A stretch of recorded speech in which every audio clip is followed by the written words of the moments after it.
Siapa yang bilang DBF itu indah? Enggak ya, moms. Walaupun udah komit di awal mau full DBF sampai 2 tahun, ternyata prosesnya penuh perjuangan, full drama yang bikin kita ngerasa bersalah dan gagal jadi ibu, bikin hampir mau nyerah, dan bikin trauma. Apalagi buat pejuang footing flat dan asinya seret kayak aku. Untungnya waktu di rumah sakit, perawat udah kasih tahu, tetap afirmasi positif walaupun asinya belum keluar, bilang ke bayi dan ke diri kita, asi kita melimpah dan bikin bayi kita kenyang.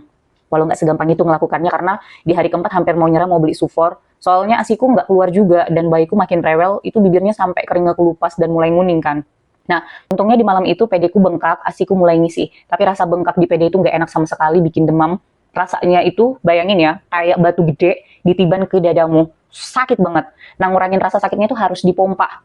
Jadi butuh banget sama pompa ASI. Di sini nih dramanya itu dimulai. Aku kira DBF itu gampang. Ternyata enggak. Ada caranya, ada triknya. Harus belajar. Karena kalau pelekatannya enggak benar, efeknya nipple lecet.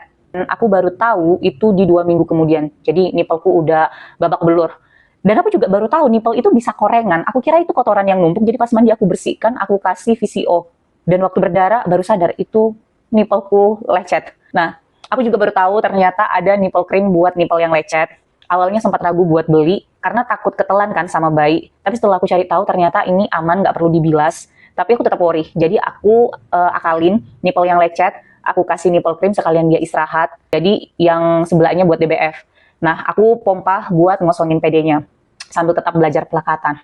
Nyeri puting, nipple lecet itu proses dan perjuangan walaupun hampir nyerah dan mau berhenti buat DBF. Tapi aku bangga bisa melewati semua itu dan sampai sekarang masih full DBF sama bayiku. Dan buat para ibu yang full DBF, kalian luar biasa hebat. Dan aku yakin kalian juga punya cerita yang sama. Coba ceritain pengalamanmu dan tips mengasihi ala kamu untuk nguatin pejuang ASI lainnya.